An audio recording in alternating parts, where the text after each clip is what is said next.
Jim, there's a lot to talk about as the Titans get ready for another division game. Are you ready to get started? I'm ready. All right, so my first question for you is about the division. With 6 games left to go, what are things looking like in the AFC South? Where are the Tennessee Titans stacking up? Well, Titans still in the middle of things. Obviously got some work to do to kind of get back to the top. You know, the Texans, the next opponent, they've caught fire after a slow start to lead the division at 7-3. Titans now tied with the Colts at 5-5. This is obviously a big game on Monday night. You win this one, you're a game out with 4 out of the last 5 at home. You still can make a run. That's why this game against Houston is so important. So if they are able to get that win on Monday night against the Houston Texans, things start to look up for this Titans team. I think so, as long as you take care of business. I mean, this team no longer controls its own destiny, unfortunately, but if you find a way to win against Houston, you do get the Colts coming back to Nashville. You get Jacksonville coming back here, another AFC South opponent, comes to Tennessee later this season, so you can kind of put yourself right in the middle of it, and you got to like your chance if you have a tiebreaker against the Texans. A name we haven't heard a lot about, but a guy who's playing pretty consistently is Kenny Vaccaro. What has stood out to you about him?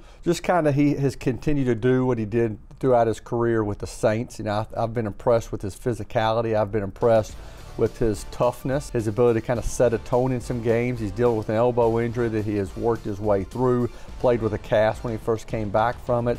I like what I've seen from him. I think he was a good get for the Titans right before the season started. We're heading to Houston, Texas, place that we have played many times before. What are some of your best Titans-Texans memories? Well, there definitely have been some good ones, and they've all been, you know, some of these wins have been led by different quarterbacks. The Vince Young game in 2006, which was his rookie season, he goes back to Houston where he played in high school. He obviously went to the University of Texas. Titans are in an overtime game there. He breaks free. Blitz coming. Young steps up. He gets away. Vince Young takes her to the house. Titans win in VY's hometown. How about that? It was kind of a storybook ending for both Vince Young and the Titans in that game. That's one. Another one is the Steve McNair game that took place in 2003. The Titans were down 24-20 in that game. McNair engineered a drive late. Throws left corner for Bennett in the end zone. Touchdown! Touchdown! Titans! McNair on 4th and 10 shows why he's the man.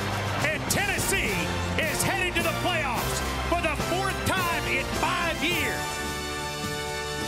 That was a spectacular moment. And then in 2007, a game, Rob Bironas, you know, he's made many kicks throughout his career with the Titans. He made 8 of them in a game in Houston back in the 2007 season.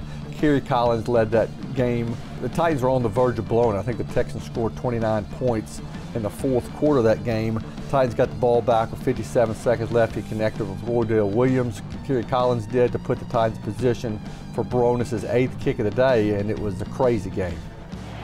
Hendrick is the holder to win. Snap, set, kick on the way.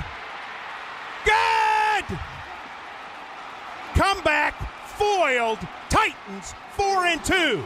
While we're going down memory lane, former Titans running back Chris Johnson announced his retirement. What kind of an impact did he have on this Tennessee Titans team? Well, I mean, his run with the Titans, especially the 2009 season, no pun intended there, was really remarkable. You know, that season ended with him going over the 2,000-yard mark. If not for a holding call in Seattle, he probably breaks the all-time rushing record for a season. He was a fun guy to watch, and I think after he announced his retirement, somebody made a good point about how he kind of developed, I think, a whole generation of Titans fans. I mean, Chris Johnson was one of the marquee players in the league during his playing career in Tennessee. I have great memories of watching him. He was one of the most exciting players I ever covered here with the Titans, and he was just kind of a fun guy to be around with his energy.